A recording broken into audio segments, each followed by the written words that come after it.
Hard Eyes Underuses one of its most interesting Scream similarities. Recent slasher Hard Eyes has been compared to a number of movies since its release, but it sadly makes little use of its most intriguing tie to the Scream franchise. Largely because of Hard Eyes' ending, the movie has been associated more with Scream than with practically any other horror film. This connection is only strengthened by the presence of the recent Scream trilogy's Mason Gooding as a major character in Hard Eyes cast. The Scream comparisons certainly make sense, even though Hard Eyes' Jason Voorhees inspirations are much more readily visible in the killer's design. But there isn't much talk about what Hard Eyes takes from Scream 2. There's one particularly notable connection between the two movies that seems as if it should receive some recognition, but perhaps part of the reason it largely goes unmentioned is that the movie itself fails to make much use of one plot point that could have contributed greatly to the film's tension. Hard Eyes and Scream 2 both involve the killer's mask being merchandised.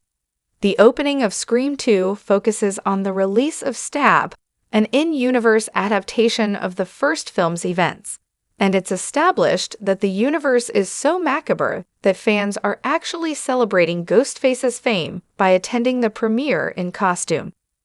Stab's merchandising is directly responsible for Ghostface getting away with the sequel's first murder, but it also plays a big role in the franchise overall. Not only do subsequent films continue referencing the Stab movies, but a handful of Ghostface killers in the Scream franchise tie their motives to Stab's success. Hard Eyes establishes that the Hard Eyes killer has achieved similar fame, despite lacking a movie adaptation.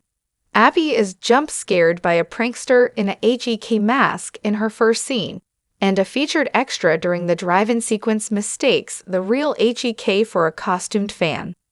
The movie never actually addresses how many witnesses have survived HEK's attacks for the mask to have become this popular, but the Hard Eyes killer's mask design is admittedly incredible enough that it's believable somebody would want one.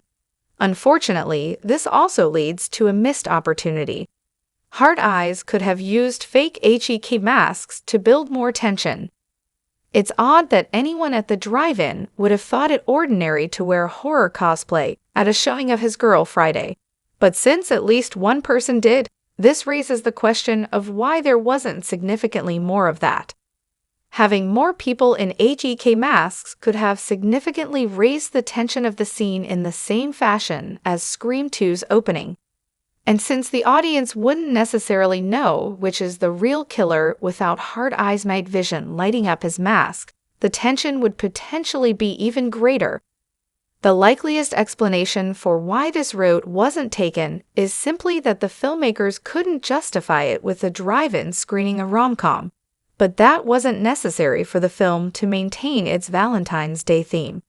Paramount not only played a role in the international distribution of Hard Eyes, but also solely distributed 1981's My Bloody Valentine. That doesn't actually mean getting the rights to the film would have been a cakewalk, but it definitely could have improved the scene in a major way by giving the drive-in's audience more reason to arrive in properly threatening attire.